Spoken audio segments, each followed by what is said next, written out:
Hello students, कैसे हो आप लोग? बेटा ठीक हो? तो हम एडजेक्टिव्स का टॉपिक कर रहे हैं। तो आज मैं करवाऊंगी आप लोगों को uses of some important adjectives, इसके बारे में थोड़ा समझा लूंगी। ठीक है, जब ये खत्म हो जाएगा टॉपिक तो उसके बाद हम एक्सरसाइजेस करेंगे, क्योंकि पहले समझना भी तो जरूरी है कि इसमें इस एडजेक्टिव्स वाली एक्सरसाइजेस में आखिर है क्या क्या। ठीक है, तो चलो थोड़ा समझते हैं। तो क्या है uses of some important adjectives में? पहला है सम और एनी। ठीक है, क्या है? सम एंड एनी, ये दो एडजेक्टिव्स हैं। कहीं पे हमें सम का यूज करना होता है, कहीं पे हमें एनी का यूज करना होता है। तो मैं बताऊंगी कि सम और एनी कैसे यूज करते हैं। ठीक है, अब है एनी इज यूज्ड। क्या है? Any is used for questions and negatives, for questions and negatives। ये आप लोग नोट भी रख सकते हो। ठीक है, ये आपको बहुत काम आएंगी चीजें। Any is use for questions and negatives while some is use for positive. Some is use for positive. Some किसके लिए यूज किया जाता है? पॉजिटिव के लिए। ठीक है, any is used for questions and negatives. Negative means not वाले सेंटेंसेस में भी यूज होता है, क्वेश्चंस वाले में भी होता है। Any is used for questions and negatives while some is used for positive. ठीक है, अब है बोथ में बी यूज्ड।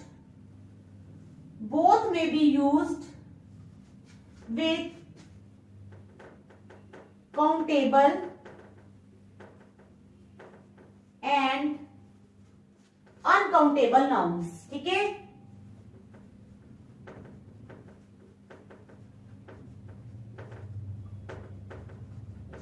दोनों को हम काउंटेबल नाउन्स के साथ भी यूज कर सकते हैं और अनकाउंटेबल नाउन्स के साथ भी यूज करते हैं। काउंटेबल कौन से होते हैं? जिन चीजों को गिना जा सकता है, जैसे एप्पल्स, बनानास। ठीक है, we can count apples and bananas, तो इसलिए ये काउंटेबल है। तो काउंटेबल के साथ भी यूज कर सकते हैं हम इसको और अनकाउंटेबल के साथ भी यूज कर सकते हैं। ठीक है, समझ आ गई? एग्जाम्पल दे देती हूं मैं पहले। You have not bot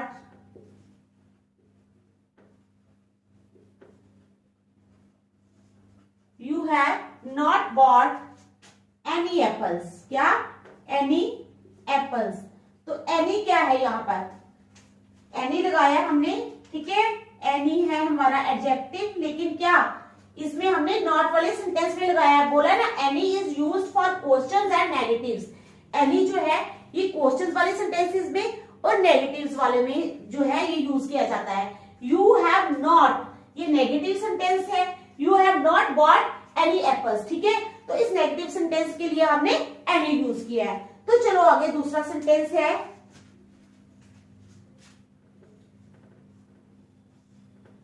there is some ink in this pen। तो ये क्या है? ये पॉजिटिव सेंटेंस है। there is some ink in this pen। तो इंक क्या? सम जो है, there is some ink in this, सम जो है ये हमारा एडजेक्टिव है और ये पॉजिटिव सेंटेंस में यूज हुआ है। तो आगे आपको डिफरेंशिएट करना कि एनी कैसे यूज करना है और सम कैसे यूज करना है। ठीक है, ये चीजें आप लिख के ना एक कॉपी पर नोट कर दो, क्योंकि ये चीजें बाद में आपको काम आएंगी। ठीक है, तो ये है एनी कहां पे यूज करना है और सम कहां पे यूज करना है। अब आ जाओ little, a little and the little. Little second है हमारे पास लिटिल, ए लिटिल और द लिटिल। क्या है हमारे पास? लिटिल, ए लिटिल और द लिटिल। ठीक है, little, a little and the little. तो अब लिटिल जो है, little is considered as semi negative because it gives almost negative meaning. ठीक है, little is considered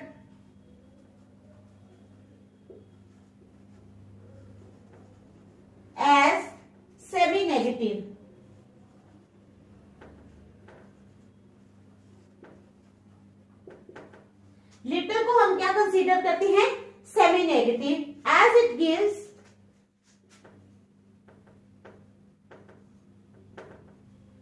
almost negative meaning. क्या करता है ये लिटिल जो है, little is considered as semi negative. Little को हम सेमी नेगेटिव कंसीडर करते हैं as it gives almost negative meaning, क्योंकि ये ऑलमोस्ट नेगेटिव मीनिंग देता है, पूरा तो नहीं लेकिन ऑलमोस्ट सेमी नेगेटिव हो गया, ठीक है, थोड़ा कम नेगेटिव मीनिंग देता है, ठीक है। मैं आपको बताऊंगी अभी, ठीक है, एग्जाम्पल दे दूंगी, एग्जाम्पल ले लो। There is little hope of his recovery.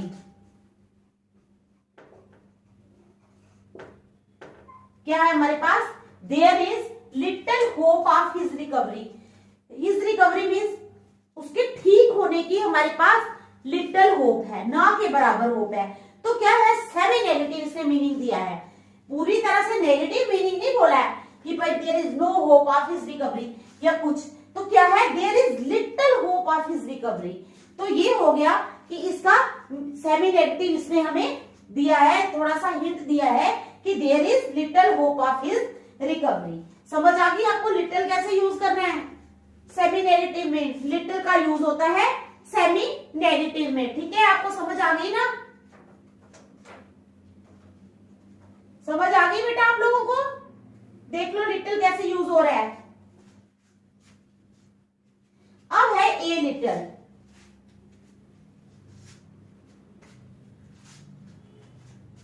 A little depicts a small quantity.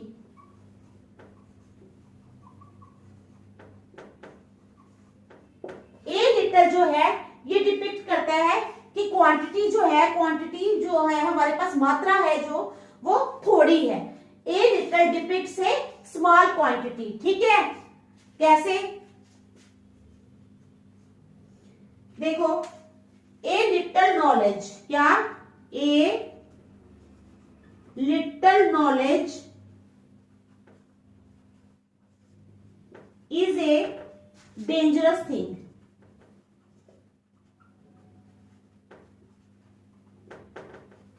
क्या कह रहा है ये, A little knowledge मीन्स थोड़ी नॉलेज जिसके पास होती है, is a dangerous thing.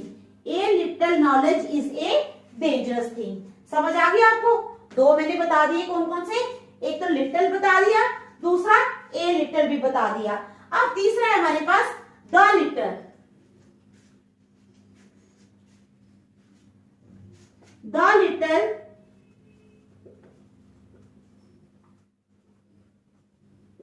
Depicts a, ये भी स्मॉल क्वांटिटी को ही डिपिक्ट करता है, depicts a small quantity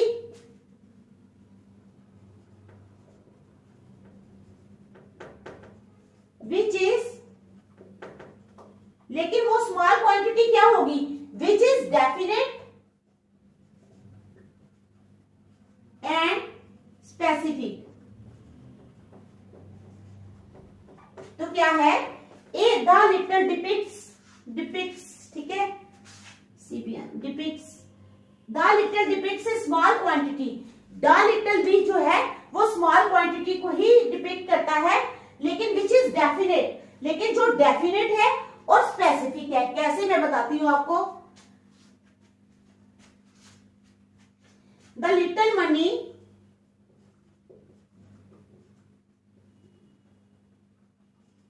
that you are earning, क्या, the little money that you are earning, जो तुम कमा रहे हो, दैट यू आर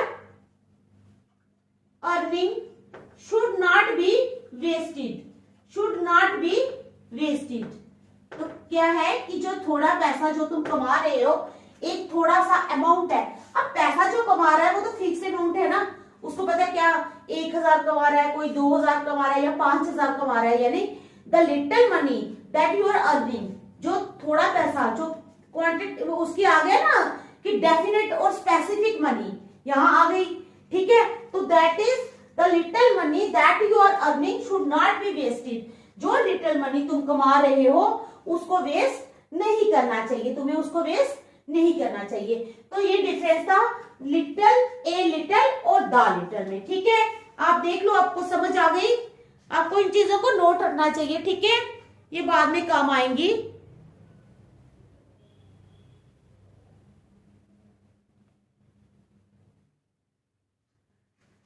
तो चलो अब आगे।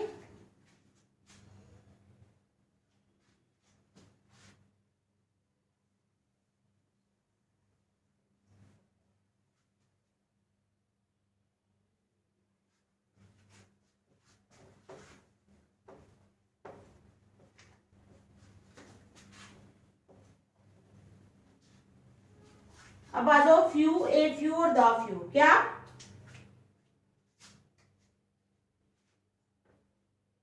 फ्यू, ए फ्यू और द फ्यू। क्या है हमारे पास? फ्यू, ए फ्यू और द फ्यू, ठीक है। ये सब आप जब एक्सरसाइजेस करोगे ना उनमें ये सब यूज होंगे, ठीक है। इसीलिए मैं बता रही हूँ, क्योंकि कहीं द फ्यू यूज होगा, कहीं ए फ्यू यूज हो जाएगा और कहीं द फ्यू यूज हो जाएगा, ठीक है। That is why I am explaining this, ठीक है। तो चलो अब आ जाओ फ्यू पे। Few means not many, hardly any. तो क्या है few? Few means not many. Few का मतलब है ज्यादा नहीं, नॉट मैनी, हार्डली एनी, ठीक है। फ्यू हैज ए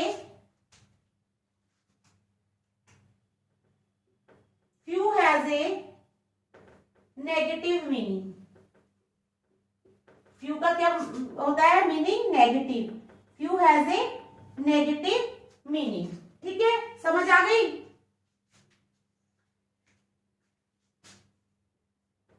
कहते हैं फ्यू, एग्जाम्पल ले लो, फ्यू पर्सन्स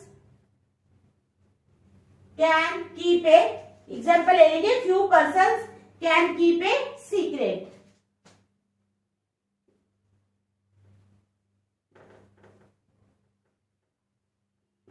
अब कोई सीक्रेट होता है, ठीक है। अब आप अपनी फ्रेंड को कोई सीक्रेट बताते हो, सपोज करो, ठीक है। आप अपनी फ्रेंड को अगर सीक्रेट बताते हो तो जरूरी नहीं है कि वो फ्रेंड उस सीक्रेट को सीक्रेट ही रखेगा या रखेगी, वो आगे भी बता सकती है। तो इसीलिए कहा जा रहा है कि few persons can keep a secret. कुछ ही लोग होते हैं जो सीक्रेट को सीक्रेट रख सकते हैं, ठीक है। समझ आ गई? फ्यू मीन्स कुछ, फ्यू मीन्स नॉट मैनी, ज्यादा नहीं, हार्डली एनी, ठीक है। Few has A negative meaning, few persons can keep a secret. तो ये था हमारा फ्यू का सेंटेंस, ठीक है। अब आ जाओ a few.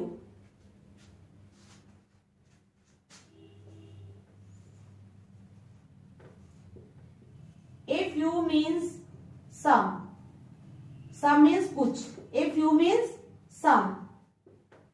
Few has a positive meaning, few has a positive meaning,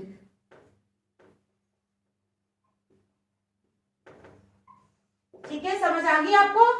कहते हैं a few means some, few has a positive meaning, ठीक है।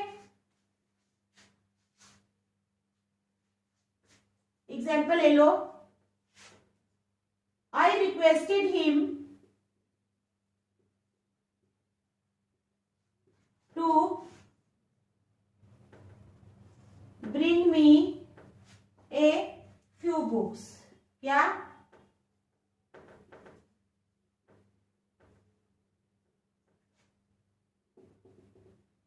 I requested him to bring me a few books. मैंने उसको रिक्वेस्ट की कि वो मुझे कुछ किताबें लाकर दे दे, ठीक है। I requested him to bring me a few books. तो समझ आ गई आप लोगों को फ्यू और ए फ्यू, ठीक है। अब आ जाओ the few.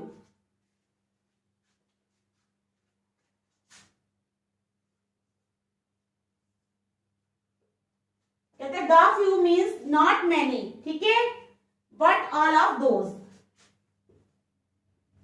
The few means not many but all of those, ठीक है। तो द फ्यू का क्या मतलब है? The few means not many, ज्यादा नहीं, बट ऑल ऑफ दोज, ठीक है। समझ आ गई आप लोगों को द फ्यू का मतलब? एग्जाम्पल ले लो।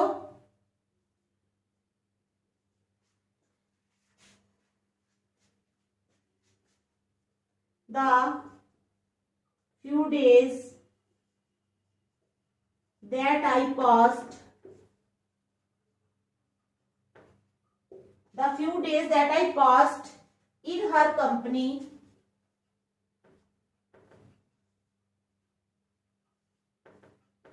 were really exciting.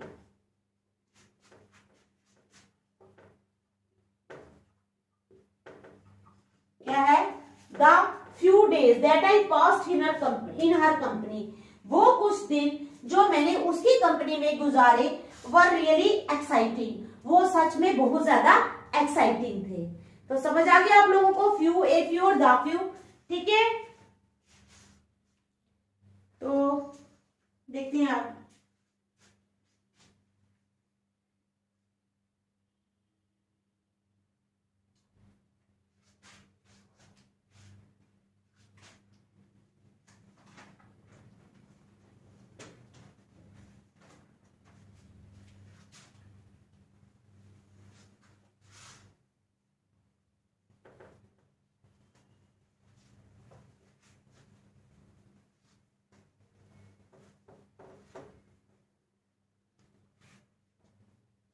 अब मैं एक और बता दूंगी आपको, ठीक है, फिर बाकी जो है वो हम कल ही करेंगे।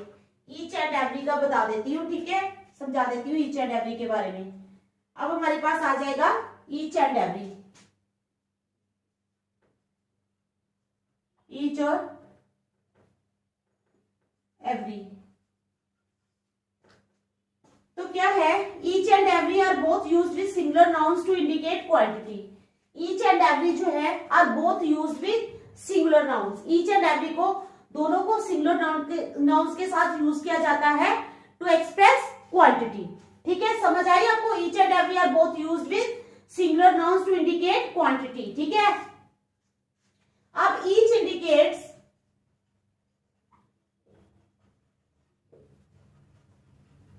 ईच इंडिकेट्स क्या इंडिकेट करता है? टू और मोर आइटम्स, टू और मोर आइटम्स। ईच क्या इंडिकेट करता है? टू और मोर आइटम्स, ठीक है। Where as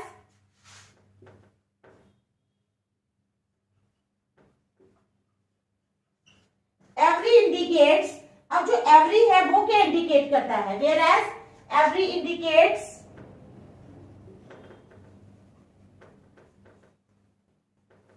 three are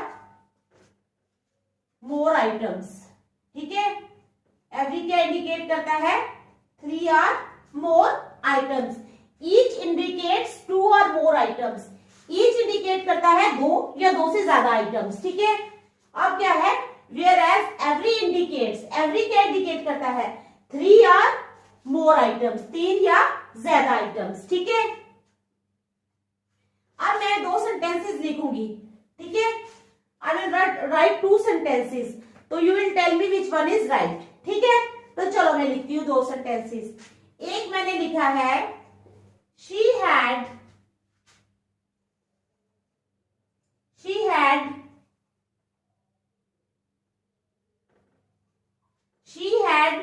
paint on each leg, she had paint on each leg, ठीक है। अब इसी का, ये वन ही है, इसी का मैं दूसरा लिख रही हूं, she had paint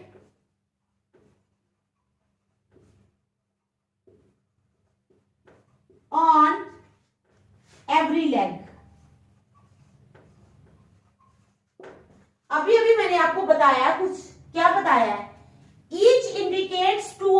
items. Each किसके लिए आता है? 2 or more आइटम्स, ठीक है। Whereas every indicates 3 or more items. देखो ईच जो है ये 2 या 2 से ज्यादा आइटम्स के लिए आता है, एवरी 3 या 3 से ज्यादा आइटम्स के लिए आता है। यानी हम एवरी को 2 आइटम्स के लिए यूज नहीं कर सकते। हम ईच को, किसको? ईच को 3 आइटम्स के लिए कहीं यूज कर सकते हैं, लेकिन एवरी को हम 2 आइटम्स के लिए यूज नहीं कर सकते। तो मैंने 2 सेंटेंसेस लिखे हैं। She had paint on each leg, ठीक है, पहला सेंटेंस है। पहले सेंटेंस वही है, एक जगह मैंने क्या किया है? ईच लगाया है, ठीक है। यहां पर मैंने ईच लगाया है और यहां पर मैंने एवरी लगाया है। She had paint on each leg, उसकी लेग पे पेंट था, ऑन ईच लेग, हर एक लेग पे। अब यहाँ पे है she had paint on every leg. तो आप मुझे बताओ कि अब कौन सा सेंटेंस करेक्ट है, पहले वाला या दूसरे वाला? ईच आना चाहिए या एवरी आना चाहिए? अब आप लोग मुझे बताओ। She had paint on each leg, she had paint on every leg, क्या आना चाहिए? बताओ, शाबाश। क्या आना चाहिए? हमारे पास आना चाहिए she had paint on each leg. ये सेंटेंस हमारा करेक्ट है, क्योंकि ईच जो है ये 2 के लिए यूज होता है। शी कौन है? शी एक लड़की है, तो लड़की की कितनी टांगे होंगी? 2। अपना दिमाग यूज करोगे आप लोग, जब सेंटेंस पढ़ोगे आप अपना ब्रेन यूज करोगे कि शी किसके लिए यूज हुआ है। शी हुआ है एक लड़की के लिए यूज, और लड़की की कितनी टांगे होती है? 2। तो 2 के लिए हम क्या यूज करते हैं? Each indicates 2 or more items. तो हम क्या लगाएंगे यहाँ पर? हम लगाएंगे यहाँ पर ईच। अब बताओ, अब एवरी क्यों आ सकता था? एवरी तब आता अगर शी की जगह शी कौन होती? शी कोई ऑक्टोपस होती। ऑक्टोपस क्या होता है?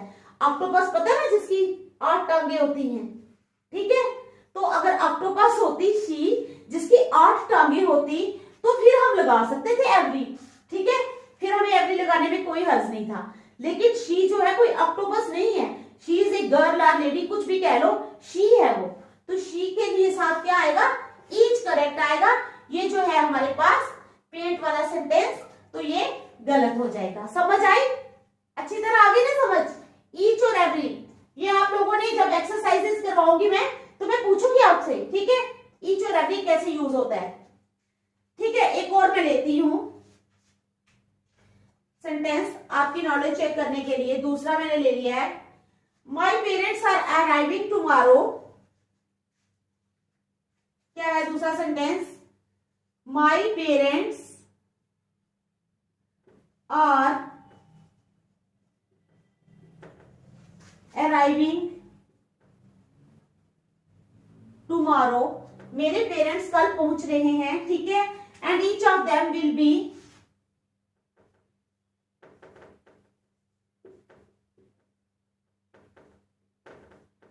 and each of them will be on a different plane, on a different plane, ठीक है।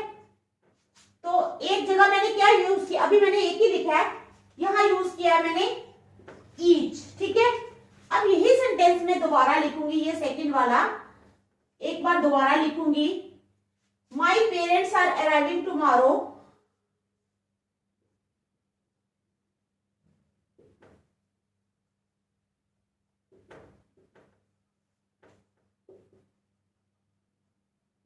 क्या लिखा मैंने? My parents are arriving tomorrow and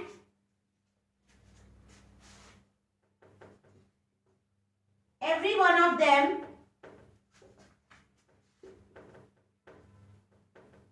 will be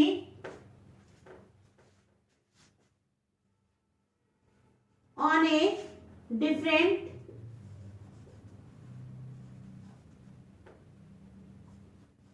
plain, ठीक है। यहां मैंने क्या यूज किया है? यहां मैंने एवरी यूज किया है। अब आप लोग मुझे बताओ कि कहां पे क्या इस सेंटेंस में, सेंटेंस तो एक ही है, ये भी एक ही था। एक जगह मैंने ईच लिखा था, एक जगह एवरी। इसी तरह यहां मैंने लिखा है my parents are arriving tomorrow and each of them will be on a different plane. दूसरी बार मैंने लिखा है my parents are arriving tomorrow and every one of them will be on a different plane. तो अब आप लोग मुझे बताओ कि ईच आएगा या एवरी आएगा, बताओ शाबाश। अब तो बहुत आसान है आपको बताना कि ईच आएगा या एवरी आएगा। क्यों? पेरेंट्स कितने हैं? पेरेंट्स कितने होते हैं? सबके पेरेंट्स दो ही होते हैं ना पेरेंट्स, ठीक है। तो पेरेंट्स होते हैं मम्मा और पापा, ठीक है। तो मम्मा और पापा के लिए क्या आएगा? ईच आएगा। यानी कौन सा सेंटेंस करेक्ट है हमारा? ऊपर वाला जिसमें हमने ईच लिखा है, ये है हमारा करेक्ट सेंटेंस। ये जहां पर एवरी लिखा है ये है हमारा इनकरेक्ट। तो ईच एंड एवरी का डिफरेंस मुझे लगता है आप लोगों को अच्छी तरह समझ आ गया होगा, ठीक है। तो आज हम यहीं तक रखेंगे, कल मैं आगे समझाऊंगी, ठीक है। Thank you.